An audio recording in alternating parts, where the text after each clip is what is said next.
الحمد لله الذي أنعمنا بنعمة الإيمان والإسلام والصلاة والسلام على أشرف الأنام سيدنا ونبينا وحبيبنا وشفيعنا وقرة أعيننا ومولانا محمد صلى الله عليه وسلم. سبحانك لا علم لنا إلا ما علمتنا إنك أنت العليم الحكيم.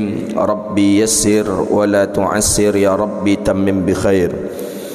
اللهم صل على سيدنا محمد الفاتح لما أغلق والخاتم لما سبق ناصر الحق بالحق والهادي إلى صراطك المستقيم صلى الله عليه وعلى آله وصحبه حق قدره ومقداره العظيم.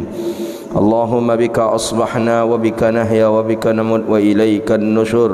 أصبحنا على فطرة الإسلام وعلى كلمة الإخلاص وعلى دين نبينا محمد صلى الله عليه وسلم. رضينا بالله ربا وبالإسلام دينا وبمحمد صلى الله عليه وسلم نبيا ورسولا. أما بعد. Puja dan puji syukur kepada Allah. Alhamdulillah, di waktu yang mulia ini Allah izinkan, Allah takdirkan kita bisa duduk di rumah Allah ini untuk membaca dan mengenal hadis-hadis Rasulullah sallallahu alaihi wasallam. Mudah-mudahan duduk kita di sini mendapatkan ampunan dari Allah Subhanahu wa taala, hendaknya amin ya rabbal alamin.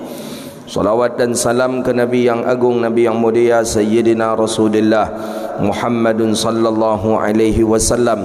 Allahumma salli wa sallim ala nabiyyina Muhammadin wa ala alihi wa sahbihi ajma'in. Salawatu rabbi wa salamuhu alaika ya sayyidi ya Rasulullah. Bapak Ibu hadirin yang dirahmati Allah, lanjutkan kajian kita kitab Muwatta Imam Malik, ma jaa fi mashi ra'si wal udhunain, tentang hadis bab menyapu kepala dan telinga. Itu pembahasan kita hari ini insya-Allah. Pembahasan kita sebelumnya tentang wuduknya orang yang bekas daripada tempat buang air kecil, kemudian berwuduk dengan jilatan anjing. Jilatan anjing, cara mensucikan jilatan anjing dengan 7 kali, 6 kali dengan air biasa, 1 kali dengan tanah. Tanah maksudnya air bercampur dengan tanah. Itu kemarin pembahasan kita sudah selesai. Qala banyak majaa fi mashi ra'si wal udhunain, tentang menyapu kepala dan telinga. Jadi kalimatnya masah, masahun, itu menyapu, bukan membasuh. Jadi kalau kepala kita, telinga kita itu tidak membasuh tapi menyapu. Menyapu berarti diambil saja air sedikit kemudian disapu. Kalau dibasuh, diambil air dituangkan ke telinga kita. Makanya tidak memakai kalimat membasuh. Kalau tangan pakai kalimat membasuh, memang mengalirkan air. Tangan, kaki, wajah itu dengan memakai kalimat membasuh. Tapi pas ketika kepala dengan telinga itu Nabi tidak memakai kalimat membasuh tapi dengan memakai kalimat masaha. Masaha, maksud masaha adalah menyapu. Malik, bismillahirrahmanirrahim. Hadis an Malik an Nafi' an Abdullah ibn Umar, kana ya'khudhul ma' bi asabi'ihi bi udhunayhi, bahwa an Nafi' an Abdullah bin Umar. Abdullah bin Umar, sahabat Nabi sallallahu alaihi wasallam, anak dari Sayyidina Umar ibn al-Khattab. Kana ya'khudhul ma' bi asabi'ihi bi usbu'ihi lil udhunayhi, bi asabi'ihi li udhunayhi. Abdullah ibn Umar, kana ya'khudhul ma', dia mengambil air bi asabi'ih, dengan 2 anak jarinya, dengan 2 anak jari. 2 anak jari itu yang dipakai adalah ibham. Ini ibham namanya. Ini ibham, ini sababah. Sababah dengan sababah ya, diambil li uzunaihi, untuk 2 telinga. Jadi kan ada hadis bahwa mendahulukan yang kanan itu terlebih afdal daripada setelah itu mendahulukan yang kiri. Jadi dalam berwuduk kita pun disunahkan mendahulukan yang kanan, tangan yang kanan, kaki yang kanan. Bagaimana dengan telinga? Apakah berlaku sunnah mendahulukan yang kanan baru yang kiri atau tidak? Ini jawaban. Kalau membasuh tangan, jelas tangan kanan kita basuh dulu, setelah itu yang kiri. Itu hukumnya sunnah. Kaki kanan kita basuh dulu, baru kaki kiri. Sunnah.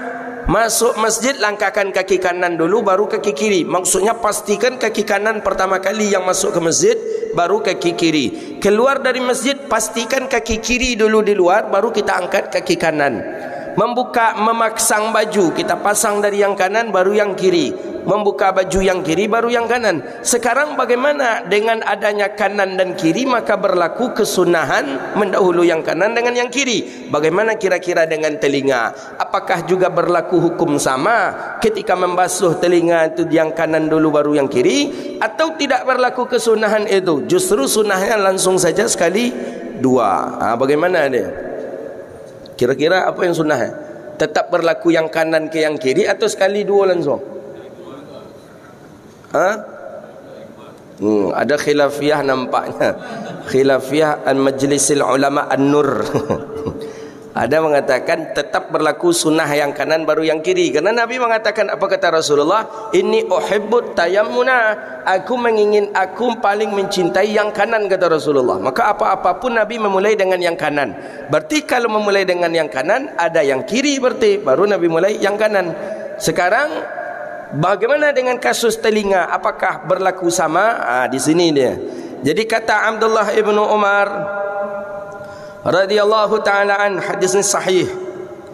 Qala anna Abdullah ibnu Umar kana ya'khudhu al-ma' bi asabi'aihi li udhunayhi bi usbu'aihi li udhunayhi, bahwa Abdullah ibnu Umar mengambil air untuk menyapu daripada telinganya bi asabi'aihi bil ma'. Dia ambil dua anak jarinya, sababah telunjuk. Ini sababah namanya. Ini ibham bahasa Arab.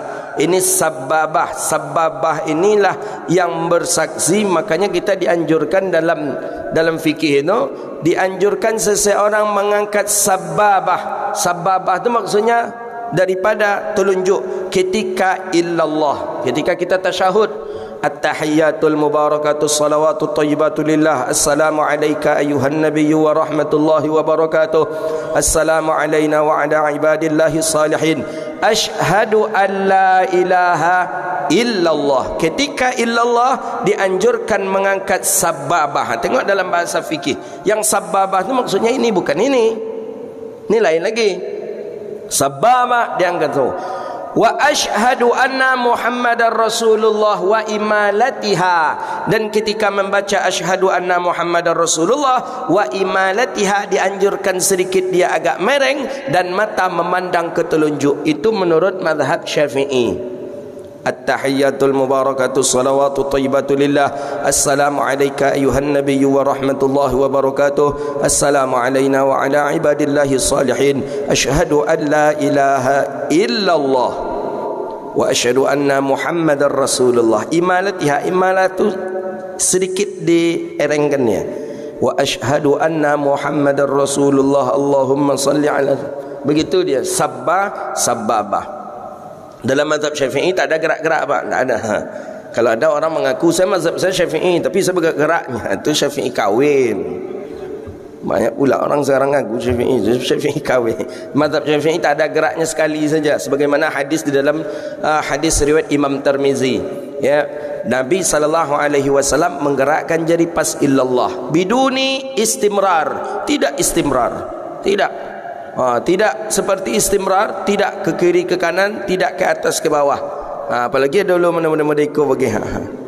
Mungkin main yang sembahyang kadang sudah tu punya merdeka puluh ni. Tapi kini agak jarang saya tengok. Walaupun Wahabi itu nampaknya sudah banyak bacaan yang dia baca nampak. Kalau dulu sering dia. Poneknya macam gua merdeka puluh ibu.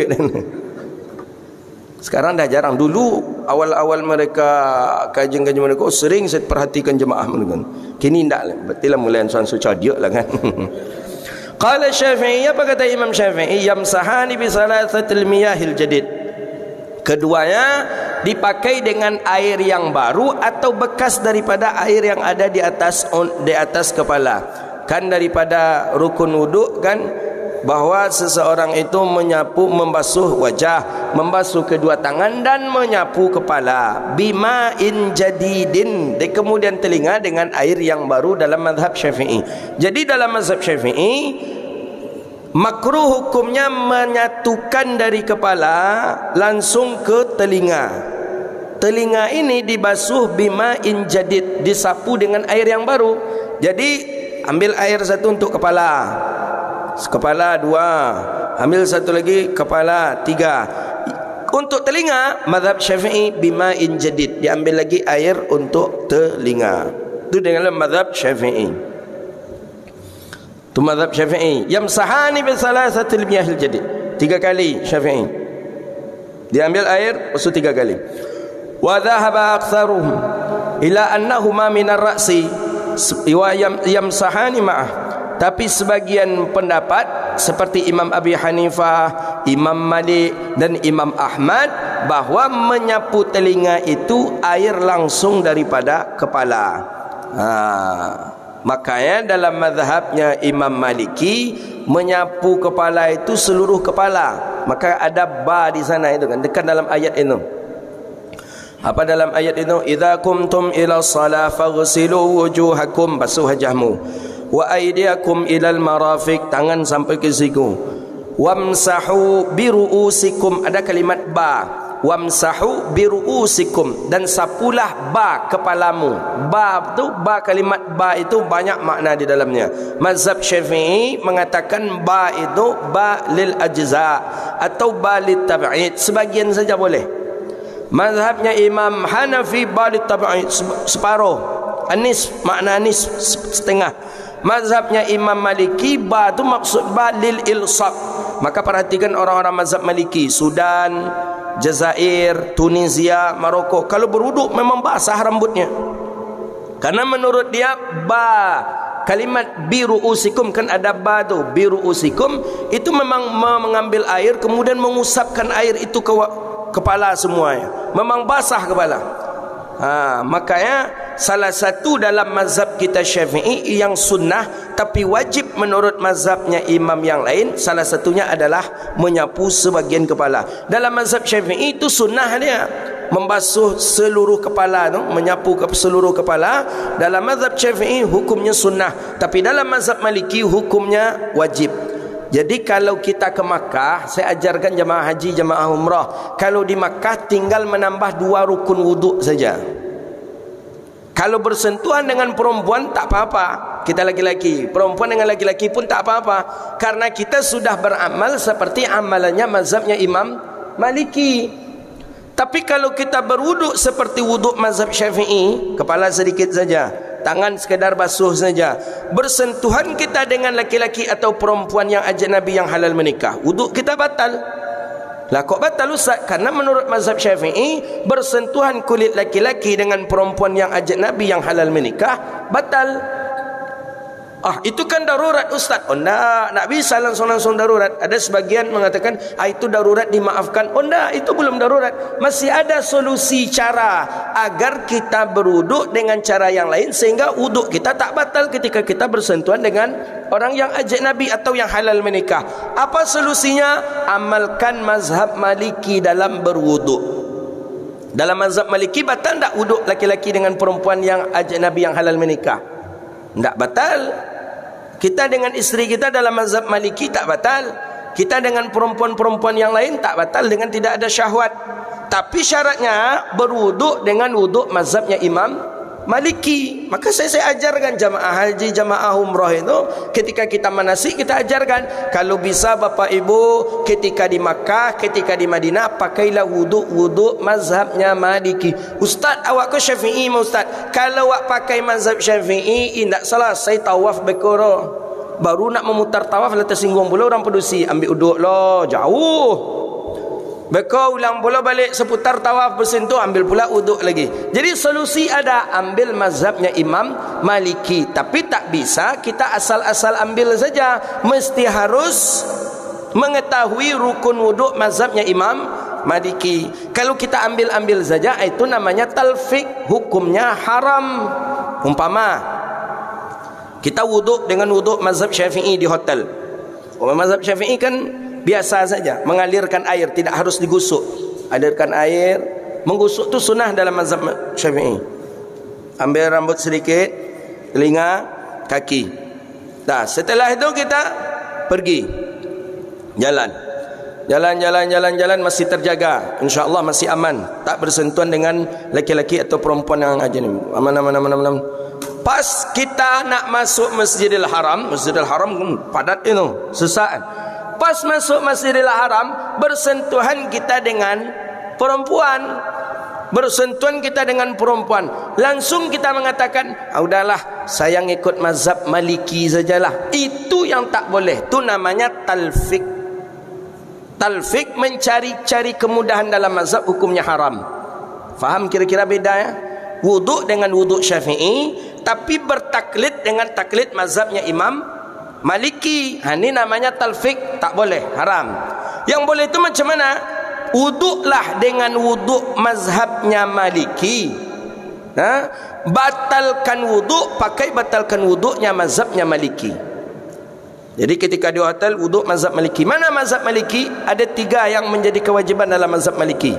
Pertama, kumur-kumur, buang kumur-kumur, masukkan air dalam hidung. Setelah itu dalik itu menggusuk setiap anggota tubuh kita gusuk. Kalau berwuduk di Makkah, usahakan seperti itu. Dalam mazhab Syafi'i sunnah hukumnya, tapi dalam mazhab Maliki wajib gusuk anggota tubuh kita. Ini saya umpamakan pakai baju nih, kita berwuduk. Nanti jangan ada pula protes nanti. Ada ustaz protes dia ke Ustaz Abdul Samad, tapi lewat saya. Ketika Ustaz Samad ceramah di sini menjelaskan tentang masalah tayammum 2016, yang memprotes ni ulama besar. Dia punya santri ribuan santri. Ada 3.000 lah santrinya. Jadi kata dia ke saya, itu perlu ditegur Ustaz Somad itu, Ustaz Zul, kata dia. Kenapa Kiai, kenapa Buya? Masa tayamumnya macam tu aja, kata dia. Ini tanpa menyingsingkan lengan baju, kata dia. Jadi kata hati saya, Ustaz Somad tu kan mencontohkan di masjid, tidak ketika tayamum. Jadi menurut kita itu salah. Kalau ingin mencontohkan tu langsung buka ikoko. Kan. Jadi kadang jemaah aku yang sepele-sepele itu tengok je dia kadang. Harusnya seperti ini katanya loh. Tu baru katanya kalau nak mencontohkan, kata dia. Buat seperti ini, kata dia.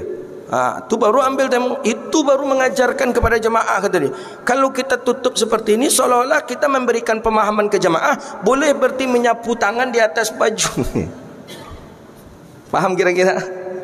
Jadi saya sampaikan ke Ustaz Somad. Kata Ustaz Somad, ajaknya debat, kata Ustaz Somad. Jangan kecil malunya, muridnya banyak, kata malu. Azab apa kau? Jadi yang sedikit-sedikit itu dicari, padahal kan salah tak kira-kira? Menurut saya tak salah. Di masjid mencontohkan, ya fahamlah jemaah kalau menyapu tu tak boleh di atas tayamum, tu tak boleh di atas kain. Fahamlah jemaah. Seperti berwuduk tadi, kan tak perlu pula saya jelaskan. Saya buka daripada baju saya, kemudian terus menerus mencontohkan seperti itu, kan tidak harus juga. Fahamlah jemaah bahwa berwuduk mesti membuka daripada kain, daripada baju. Tak boleh kita berwuduk di atas atau menyapu di atas baju tadi. Itulah dia. Jadi nanti jangan salah faham pula, salah ustaz tu kata. Maka dari sekarang saya sampaikan. Nanti saya pula dirat atau di permasalahan ini. Jadi pertama, masukkan air dalam mulut, langsung kumur-kumur masuk air ke dalam hidung. Kedua, dalam mazhabnya Imam Maliki, dalik. Setiap anggota tubuh kita dalik, usap. Ambil air, usap. Mana lagi setelah itu? Kemudian yang ketiga, kepala. Dalam mazhab Maliki, kepala mesti harus dibasahkan rata. Ambil air tadi, lap ni. Saya buka pula lah, nanti kena pula saya nanti. Itu dia. Ambil air, ini dia. Kalau dalam mazhabnya Imam Syafi'i, hadis ini sudah berlalu, sudah kita bahas kalau tak salah dalam Ramadan kemarin. Airnya tadi diambil, usap ke belakang, kemudian balikkan ke depan. Sekali. Ambil lagi. Kalau dalam mazhab Syafi'i itu ditempelkan telunjuk jempol ke sini. Dua. Ambil lagi air. Nah, itu saja. Bersentuhan kita dengan isteri kita, bersentuhan kita dengan perempuan lain atau laki-laki yang lain, tidak batal wuduk. Kenapa? Wuduk kita sudah melalui proses wuduk mazhabnya Imam Maliki. Begitu caranya. Jadi jangan asal-asal saja. Saya mengambil pendapat mazhab Maliki aja lah Ustaz. Sedangkan wuduk pakai wuduk Syafi'i. Itu namanya talfik. Tak boleh, haram hukumnya. Itu dia. Oh, kata Wahabai ada haram-haram tu dah, kata Wahabai. Tak ada tu dah. Langsung aja ke Rasulullah. Langsunglah ke Nabi. Macam mana tu dengan hadis, dua hadis ni. Imam Syafi'i mengatakan dengan hadis yang dengan air yang baru. Imam Maliki dengan Imam Hanafi dengan Imam Hambali mengatakan dengan air yang basuhan dari kepala. Hadis yang mana kira-kira yang akan kita ambil? Kedua-duanya ada hadisnya. Nah, jadi tak bisa kita langsung-langsung ke Rasulullah. Kalau ranah-ranah ijtihad ya dengan fikih, kita mesti harus bermazhab kita. Alhamdulillah kita di Melayu ditakdirkan, dilahirkan dalam keadaan mazhab Syafi'i. Alhamdulillah mazhab Syafi'i berkembang di Nusantara, di Indonesia, Malaysia, Thailand, Brunei, mana lagi, Singapura, mazhabnya Syafi'i. Alhamdulillah. Mesir, Yaman itu orang-orang ibadah dengan mazhabnya Imam Syafi'i. Muamalat baru pakai mazhabnya Imam Hanafi. Jual beli banyak pakai mazhab Hanafi. Perbankan dan lain sebagainya itu banyak pakai mazhab Hanafi. Tapi dalam hal ibadah orang-orang masih banyak memakai mazhabnya Imam Syafi'i. Alhamdulillah. Kita di An-Nur alhamdulillah masih menggalakkan mazhab Syafi'i. Mazhabnya orang Melayu mazhab Syafi'i. Berkembang mazhab Syafi'i di kita. Berapa banyak orang-orang ulama-ulama kita mazhab Syafi'i yang ada di Nusantara ini, ulama-ulama yang mengajarkan kita. Datang pula teman-teman kita sekarang yang kuliah dari Timur Tengah. Mazhab itu pembodohan kata dia. Mengajak kita fanatik kata dia. Imamnya dia tak fanatik apa?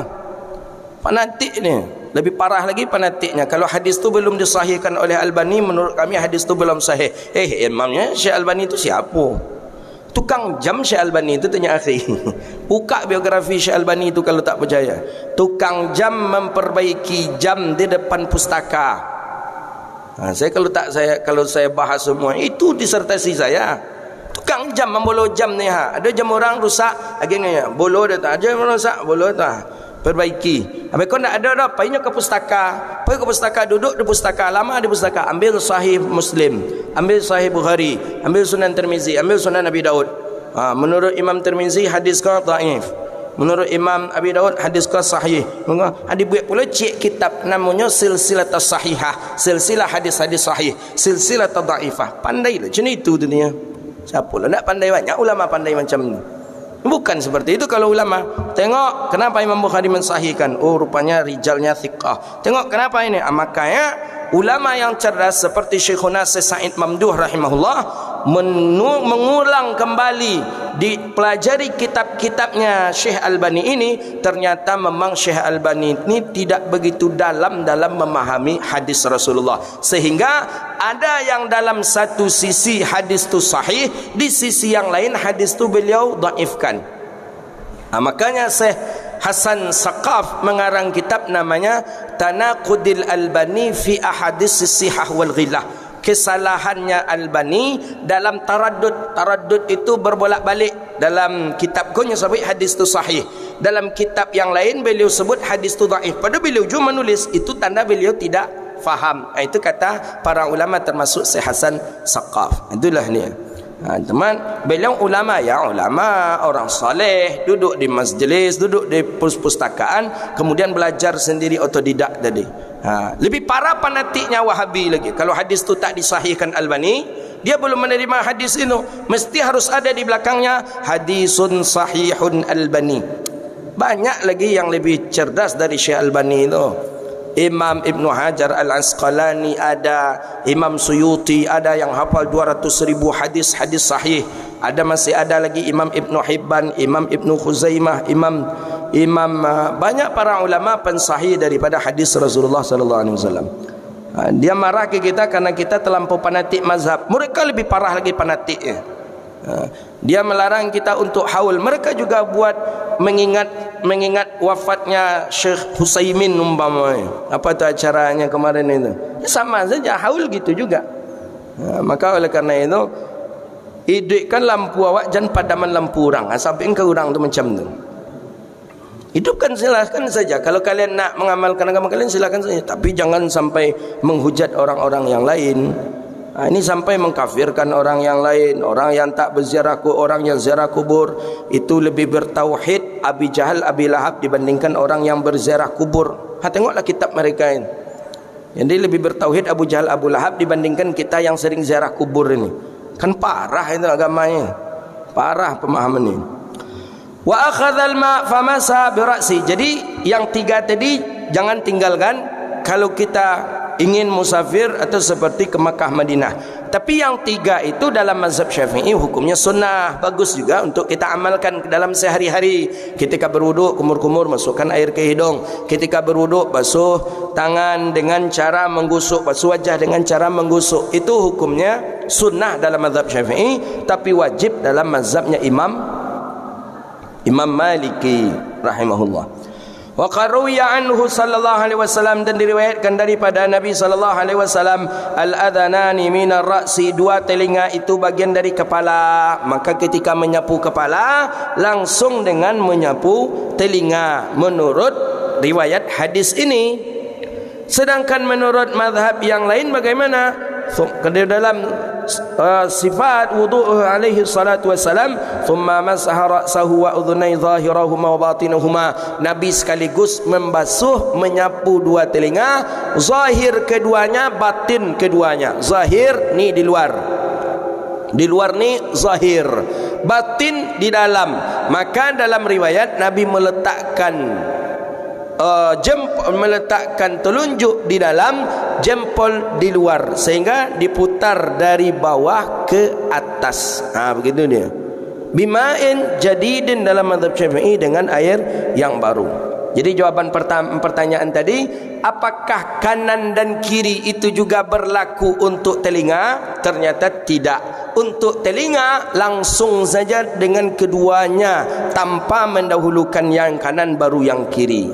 Begitu dia. Jadi ada khususiatnya kepada telinga. Kalau masuk masjid, kalau sekali dua apa boleh cara tu melompek wala kan? Dulu kan kaki kanan dengan bersamaan kaki kanan dengan kaki kiri gitu. Tentu melompek masuk masjid. Makanya tidak bisa, makanya didahulukanlah yang kanan.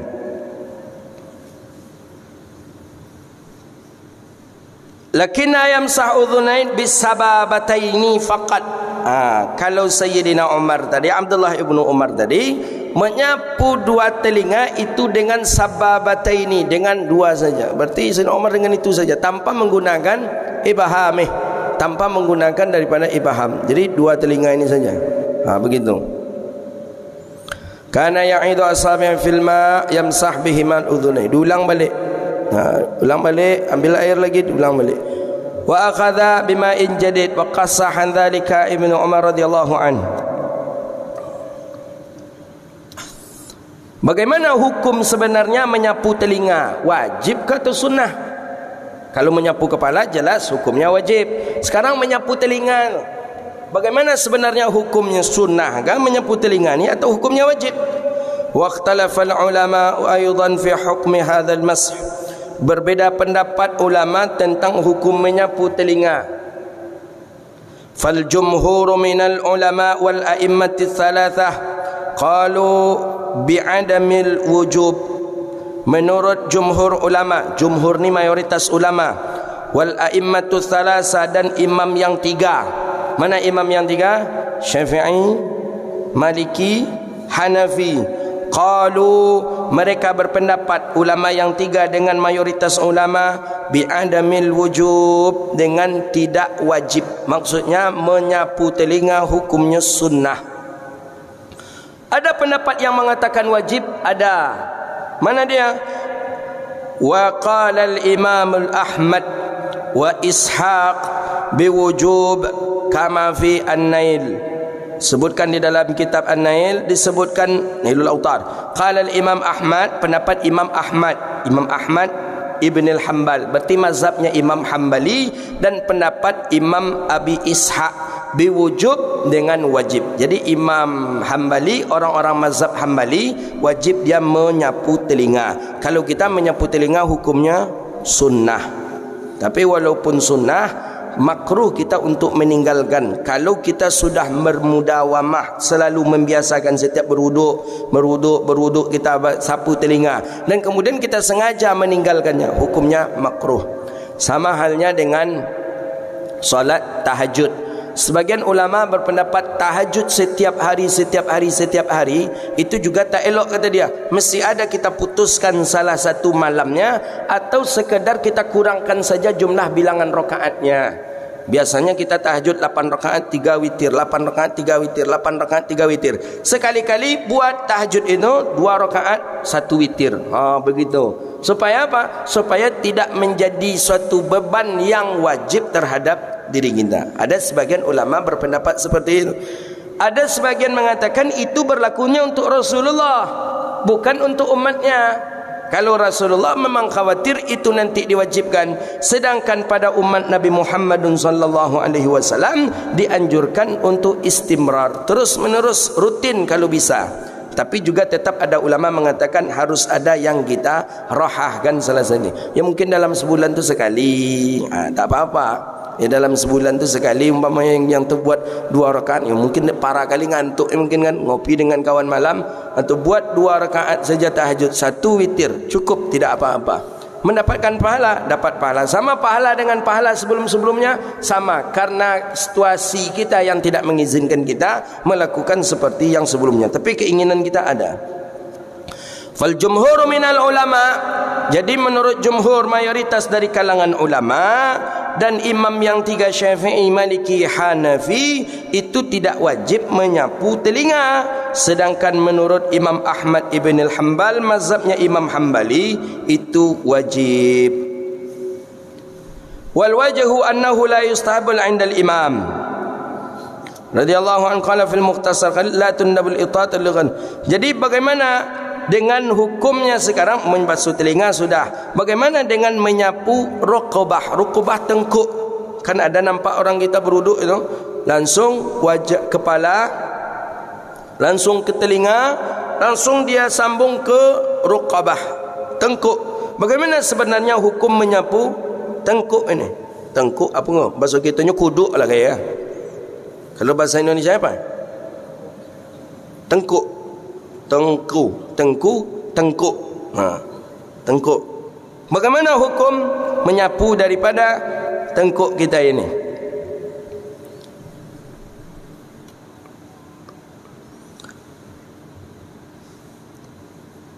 Menurut Imam Abi, wa huwa mustahabun indal Hanafiyah. Menurut Imam Abi Hanifah bin Nu'man, dalam mazhabnya Imam Hanafi, menyapu daripada tengkuk kita itu hukumnya sunnah. Menurut mazhab Hanafi, berdasarkan hadis Nabi, masahul unqi amanu minal ghal. Siapa yang menyapu tengkuk, maka Allah amankan, Allah sehatkan dia daripada ghal. Ghal ini daripada bimbang,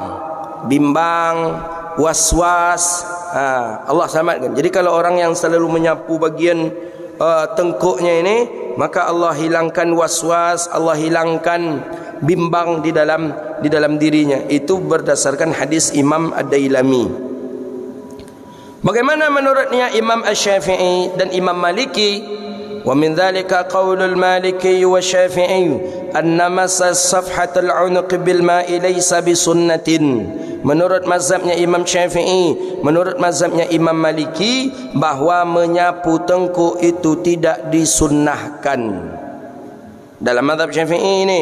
Tapi sebagian daripada mazhabnya Imam Syafi'i yang lainnya itu mengatakan tetap disunnahkan. Jadi ada khilafiyah dalam mazhab Syafi'i. Dalam mazhab Syafi'i ada khilafiyah. Ada sebagian mengatakan sunnah menyapu tengkuk, ada sebagian mengatakan tidak sunnah. Sama halnya khilafiyah dalam mazhab Syafi'i itu ketika Ketika dalam mazhab Syafi'i ada khilafiyah ketika membaca Allahumma salli ala Muhammad, ketika seseorang boleh berfidyah salat atau tidak. Jadi umpama orang tua kita sakit orang tua kita 5 hari, dia tak bisa salat 5 hari, meninggal dunia dia, maka ada istilahnya fidyah semayang namanya. Di Aceh berlaku. Kita dulu di Riau ini berlaku juga di Kampar. Sekarang masih ada sebagian yang masih mengamalkan, ada sebagian yang sudah tidak mengamalkan lagi. Fidyah salat. Fidyah salat itu dibayar satu waktu salat itu dengan, saya lupa berapa ya, 2 mud kalau tak salah, dengan 1,2 kilo beras atau apa. Tapi ini dengan emas, kebanyakan orang menggantinya dengan emas. Namanya fidyah salat. Itu khilafiyah dalam mazhab Syafi'i. Sebagian mengatakan boleh, sebagian mengatakan tidak. Tapi lebih banyak ulama mazhab Syafi'i mengatakan tidak boleh. Yang ada tu fidyah puasa, bukan fidyah salat. Kalau fidyah salat tu nanti diberlakukan, dikhawatirkan orang banyak malas salat. Anak dan news mayang matinya, le anak dan bayunya katanya. Maka tak boleh. Tapi kalau puasa jelas hadis sahih. Idza mata fasama anhu waliyuhu, apabila meninggal salah seorang daripada kamu dan dia meninggalkan puasa maksudnya puasa Ramadannya masih ada lagi, belum sempat dia mengqadha orang tua kita, dia meninggal dunia, fasama anhu waliyuhu, maka boleh yang menggantikan puasa itu kita sebagai anaknya. Boleh gantikan puasa, kita menggantikan dengan cara kita berpuasa atau kita bayarkan fidyah untuk orang tua kita yang tidak berpuasa. Itu memang ada hadis. Tapi kalau solat, enggak. Maka menurut mazhabnya Imam Hanafi sunnah. Dalam mazhab Syafi'i dengan mazhab Maliki itu tak sunnah menyapu tengkuk. Tapi sebagian mazhabnya Syafi'i juga mengatakan sunnah. Sebagaimana disebutkan dalam hadis Abi Daud, masaha ra'sahu marratan wahidah, Nabi menyapu kepala sekali sampai ke kezal, sampai ke bagian tengkuk. Nabi ambil air, Nabi sapu kepala sampai ke bawah ini. Inilah pendapat Imam Baghawi dan Imam Ghazali dalam mazhab Syafi'i, disunnahkan menyapu tengkuk, dan itu disahihkan oleh Imam Ar-Rafi'i dalam Syarah Saghir. Jadi siapakah yang mengatakan sunnah dalam mazhab Syafi'i menyapu tengkuk? 3 ulama, Imam Al-Baghawi, Imam Al-Ghazali dengan Imam Rafi'i. Berarti kuat karena ada Imam Rafi'i. Tapi apabila ada sebuah undang-undang dalam mazhab Syafi'i, apabila selisih pendapat antara Imam Rafi'i dengan Imam Nawawi, dalam mazhab Syafi'i yang didahulukan adalah pendapat Imam Nawawi. Itu undang-undang yang sudah beku. Undang-undang dalam mazhab Syafi'i, apabila berselisih pendapat antara Imam Rafi'i dengan Imam Nawawi, Imam Nawawi dengan Rafi'i tak jumpa. Imam Rafi'i sudah meninggal dunia, Imam Nawawi baru lahir.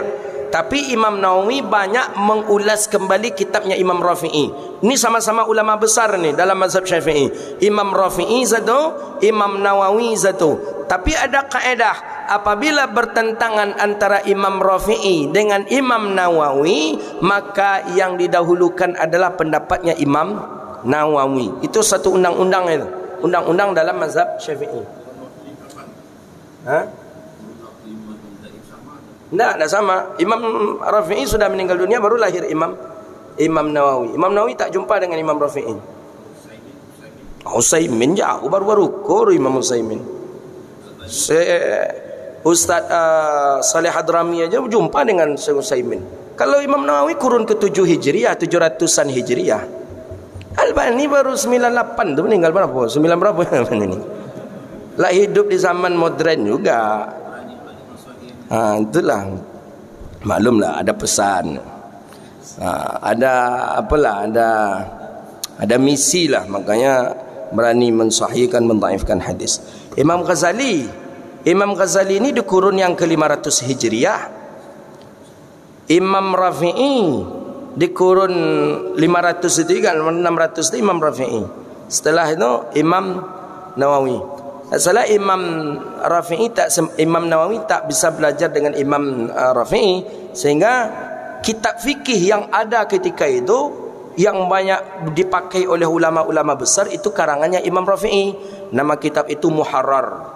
Jadi kitab mazhab Syafi'i dulu ada Muharrar, berkembang di kalangan ulama-ulama besar, kitab-kitab fikih besar. Al-Umzatu, kemudian kitabnya Mukhtasar Muzani, kemudian Muharrarnya Imam Rafi'i. Diambil kitab Muharrar itu, ditulis ulang, disyarahkan mana yang perlu diperjelas oleh Imam Nawawi, kitab Muharrar tadi. Imam Rafi'i ketika mengarang Muharrar itu pernah mati lampu yang ada di depannya. Di depannya ada lampu togok tu. Mati lampu itu. Ada pohon kayu di depan rumah Imam Rafi'i. Lampu tadi mati, langsung pohon kayu yang rindang yang besar itu bercahaya. Jadi Imam Rafi'i juga menulis kitab Muharrar itu ketika lampu mati tapi cahaya pohon. Imam Nawawi ketika mencoba menulis ulang kembali, kan dulu kan tak ada percetakan, fotokopi mana ada, harus ditulis. Kalau kita ingin kitab itu, kita tulislah lagi, ditulis ulang balik, ditulis dan disyarahkan mana yang tidak jelas. Mati lampu mati, angin sangat kencang, tak bisa dihidupkan lampu ni, tak bisa bantu. Akhirnya yang bercahaya telunjuk Imam Nawawi menulis ulang kitab Muharrar. Jadi kitab Muharrar itu kitab yang luar biasa sekali. Pengarangnya menulisnya pohon yang bercahaya, Imam Nawawi menulis ulangnya telunjuk yang bercahaya. Itu kitab Muharrar karangan Imam Rafi'i. Jadi kalau dalam mazhab tidak ada Imam Nawawi berkomentar, tapi ada Imam Rafi'i, kita mengambil pendapat Imam Rafi'i. Tapi kalau ada Imam Nawawi berkomentar, Imam Rafi'i berkomentar dan komentarnya berbeda, maka dalam undang-undang kita memakai pendapat Imam Nawawi. Dunia. Wahabi nak ngerti ni. Wahabi bilang Syafi'i dengan Syafi'iyah beda, kan nampak nak bohong namanya. Orang yang beramal dengan mazhab Syafi'i itulah yang Syafi'iyah. Dia beramal dengan mazhab Syafi'i, dialah yang Syafi'iyah. Syafi'iyah bagian amalan-amalan kita ni Syafi'iyah. Orang yang beramal dengan pendapat kaum daripada Wahabi, Wahabiyah dia. Itu dia. Jadi jangan ini seolah-olah dibedakan. Berbeda antara Syafi'i dengan Syafi'iyah. Loh kok beda? Endaklah. Dan tidak pula semua pendapat yang disebutkan itu dalam mazhab Syafi'i. Jadi kenapa orang-orang mazhab Syafi'iyah ini selalu dia mengatakan itu amalan dari amalan mazhabnya Imam Syafi'i? Karena Imam Syafi'i punya murid jail ba'da jail, terus turun-temurun tanpa ada terputus, dan amalan yang diamalkan turun-temurun itu sesuai dengan amalan yang dipakai oleh amalannya Imam Syafi'i. Itu dia. Maka kita ke Nusantara ini yang tak pernah terputus. Di kita pakai kunut subuh, di kita pakai zikir jahar, di kita pakai doa bersama. Ketika kita runut, kita dari siapa dapat? Dari guru kita. Guru kita mengamalkan seperti itu. Gurunya dari gurunya, gurunya dari gurunya, gurunya dari gurunya, sampai kepada Imam Syafi'i. Imam Syafi'i berarti mengamalkan hal yang seperti itu. Itu yang Syafi'iyah namanya. Begitu dia. Bukan itu diada-adakan oleh orang-orang hari ini saja, enggak. Yang lucunya mereka membaca kitabnya Imam Nawawi, tapi mereka tidak mengamalkan pendapat Imam Nawawi. Imam Nawawi punya kitab yang paling akurat untuk dijadikan fatwa hukum, itu namanya Majmu' Syarah Muhazzab. Imam Syairazi ada punya kitab namanya Muhazzab, disyarah oleh Imam Nawawi namanya kitab Majmu'. Imam Nawawi juga punya kitab namanya Raudatul Talibin. Raudatul Talibin itu kitab yang sangat bagus sekali. Dalam Raudatul Talibin itulah Imam Nawawi menjelaskan betul bahawa boleh mendirikan bangunan di atas kubur Nabi dan di atas kuburannya para wali dan orang-orang soleh. Tengok dalam kitab Raudatul Talibin. Nah, mereka membaca kitab Imam Nawawi tapi tidak memakai pemahaman Imam Nawawi. Ya, kalau mereka ingin tahu seperti apa mazhab Syafi'i, tengok seperti apa Imam Nawawi dalam beramal. Yang seperti ini mereka hapus. Disunahkan bagi orang yang berangkat haji untuk ziarah ke makam Nabi. Itu Imam Nawawi menyebut, bukan berziarah ke masjid Nabi. Wahabi diganti kalimat itu oleh Wahabi, diganti dianjurkan bagi jamaah haji untuk berziarah ke masjid Nabi. Salah, beda itu. Imam Nawawi menyuruh berziarah ke makam Nabi. Wahabi menganjurkan berziarah ke masjid Nabi. Beda enggak? Beda. Berarti Imam Nawawi juga termasuk orang yang suka ziarah kubur.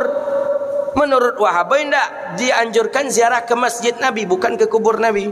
Sedikit ibarah tu berani mereka mengganti. Maka kalau yang punya kitab Al-Azkar Imam Nawawi, tengok nanti dalam kitab itu berubah tak kalimat itu.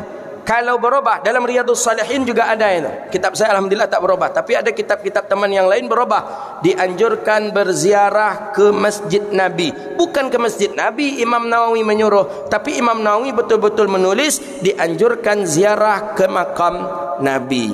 Itu dia. Jadi balik kita lagi, bahawa dianjurkan seseorang itu untuk menyapu unuqih, tengkuknya. Pendapat siapa? Sebagian Syafi'i, Imam Baghawi, Imam Ghazali dan Imam Ar-Rafi'i.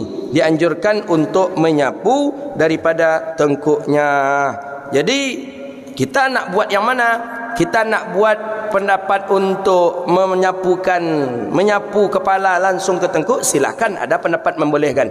Kita yang cukup sekedar sampai kepala saja juga tak apa-apa, ada juga pendapat membolehkan. Maka agama tu lapang, agama tu rahah, agama tu lapang, agama tu moderat. Maka tidak perlu kita untuk kaku dalam beramal untuk mengamalkan agama kita. Hadza wabillahi at-taufiq. InsyaAllah minggu depan kan kita sambung kembali bagaimana kalau seseorang yang memakai jilbab atau memakai sorban, boleh tak dia menyapu di atas sorbannya saja atau di atas jilbabnya saja, tidak dia sapu bagian daripada rambutnya, bolehkah? Nanti ada hadisnya, pekan depan insya-Allah akan kita sambung kembali. Hadza wabillahi at-taufiq.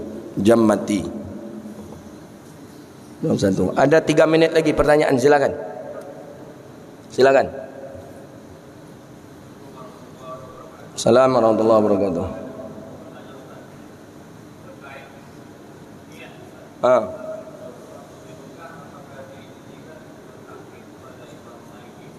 Ya, dalam mazhab Maliki niat termasuk wajib, termasuk rukun. Tak harus niat tadi. Ya, memang dalam sebagian pendapat dalam I'anatul Talibin katanya memang diharuskan pula kita niat untuk mengikut ke mazhab itu. Tidak diwajibkan. Jadi memang ada guru-guru kita mengajarkan kepada kita. Saya masih ingat dulu pendapat guru-guru kita, kalau kita ingin berwuduk dengan memakai pendapat mazhab yang lain, mesti harus niat dalam hati dulu kena. Aku berwuduk ni, aku taklid dengan mazhabnya Imam Maliki. Ya, sebagian guru-guru kita ada mengajarkan seperti itu. Tapi ketika kita lihat itu tidak syarat yang mutlak untuk harus kita lakukan. Tidak pun ada niat, tidak apa-apa. Yang penting kita mengetahui, tahu kita rukun daripada rukun-rukun wuduk yang ada dalam mazhabnya Imam Maliki. Begitu ni. Ada yang lain? Silakan. Assalamualaikum warahmatullahi wabarakatuh.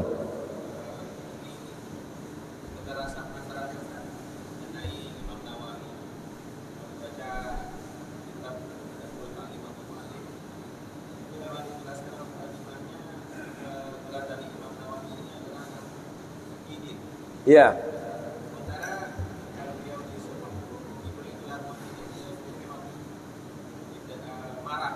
Ya.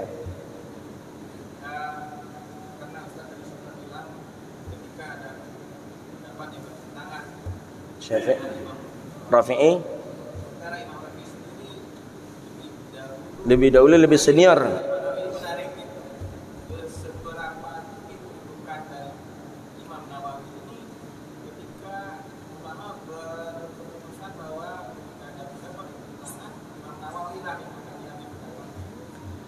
Sepertinya kalau kita melihat kepada sisi sisi tafaddulnya lah, sisi kelebihannya. Ini sama-sama. Mujtahid mutlak ada 4. Syafi'i, Maliki, Hanafi, Hambali. Di bawah mujtahid mutlak ada namanya mujtahid fatwa. Mujtahid fatwa itu cuma 2 saja dia. Di dunia ini cuma 2 yang mujtahid fatwa. Imam Nawawi dengan Imam Rafi'i. Tapi kenapa muncul tiba satu kaedah undang-undang apabila Nawawi dengan Rafi'i maka didahulukanlah pendapat Imam Nawawi. Kenapa ini muncul? Ada apa sebenarnya? Ketika kita rujuk, ketika kita lihat daripada asbabnya, nampaknya bahwa Imam Nawawi ini ketika di masa beliau ketika muda, dan beliau kan wafat dalam keadaan muda juga, di usia tidak sampai kepada usia 45 tahun Imam Nawawi meninggal. Usia muda sekali. Tapi daripada jumlah bilangan karangan pertama, karangan Imam Nawawi lebih banyak daripada Imam Rafi'i. Kemudian yang kedua, dari sisi hujjah dalil yang dipakai, Imam Nawawi lebih kuat berhati-hati memakaikan dalil dibandingkan dengan Imam Rafi'i. Saya perhatikan di sana. Contoh bab masalah inilah. Nampak kita ini. Belum nanti masalah daripada waktu maghrib. Kan sebagian mengatakan waktu maghrib itu habisnya syafaq yang merah, habis waktu maghrib.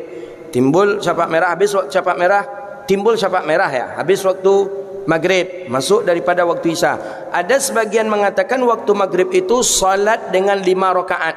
Pertama, salat dengan salat masuk waktu langsung salat 3 rakaat maghrib. Setelah salat 3 rakaat maghrib langsung salat 2 rakaat ba'diyah maghrib. Habis waktu maghrib masuk waktu isya. Jadi pendek waktu maghrib tu.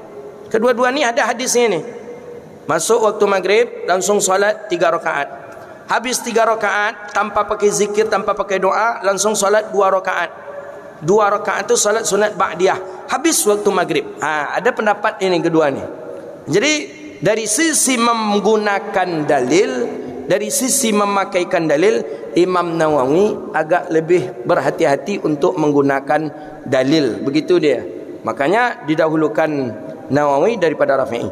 Jadi pertama, dari jumlah nisbah bilangan karangan kitab-kitab yang disusun, Imam Nawawi lebih banyak dari Imam Rafi'i. Kemudian daripada cara memakaikan dalil, Imam Nawawi agak lebih syadid, berhati-hati untuk menggunakan dalil. Makanya didahulukanlah Nawawi daripada Imam Ar-Rafi'i. Gitu dia, rahimahullah. Imam Nawawi, Rafi'i ini kalau dalam mazhab Syafi'i, ini pendekarnya Syafi'iyah ini. Pendekarnya mazhab Syafi'i. Imam Nawawi, Imam Rafi'i. Jadi baik, itu kajian kita.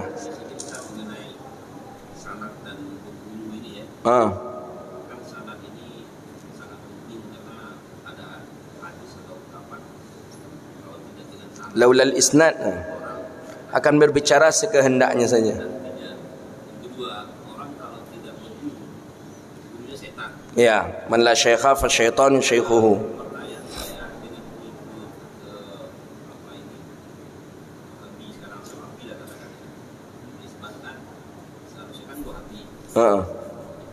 Bagaimana dengan Albani ini? Siapa? Kita tidak menjumpai guru daripada guru Syekh Albani. Dia begini dia. Ada sekarang itu sanad yang dicoba oleh orang-orang salafi membuatkan sanad gurunya Syekh Albani. Tapi yang lucunya, yang membuatkan itu adalah man ba'dahu, orang setelahnya. Ini tetap tidak akurat ini. Yang akurat itu adalah orang yang secara langsung yang mengatakan. Seperti saya mengatakan kepada Bapak Ibu, saya mengaji kitab ini kepada Syekh Jum'ah. Saya mengaji kitab-kitab ini kepada Syekh Abdullah Ahmad Hajin. Saya mengaji kitab-kitab ini kepada Syekh Usama Said Azadi. Saya mendapatkan ijazah ini dari Abu Ya'lawi Maliki di Makkah. Itu saya pribadi langsung mengatakan, menyebutkan nama guru-guru saya. Berarti saya memiliki guru. Bapak dan ibu melanjutkan, saya berguru kepada Ustaz Zulhan Rais yang beliau punya guru sebulan. Sedangkan Syekh Albani sendiri tidak mengatakan aku punya guru fulan. Jadi yang menyebut Syekh Albani punya guru fulan tu siapa? Sekarang orang-orang sekarang yang mencoba mencarikan siapa gurunya. Ini tidak ilmiah. Sangat tidak ilmiah sekali. Jadi yang mesti mengaku itu kita. Maka adanya dalam hadis tu Mu'jam Syuyukh namanya. Mu'jam Syuyukh tu dia sebulan ini menyebutkan siapa syekh-syekhnya, siapa guru-gurunya. Saya susun itu. Siapa guru-guru yang pernah saya mengambil riwayat ijazah hadis. Ada 150 lebih dari berbagai negara. Dari Maroko saya meriwayatkan kepada sebulan. Jalur Tunisia saya meriwayatkan kepada sebulan. Jalur Hindia saya meriwayatkan. Saya pernah meriwayatkan jalur Hindia loh. Pernah saya meriwayatkan jalur Hindia. Saya jalur Makkah banyak, jalur Madinah, Mesir apalagi, jalur Yaman saya juga pernah meriwayatkan. Itu saya tulis ketika sekarang.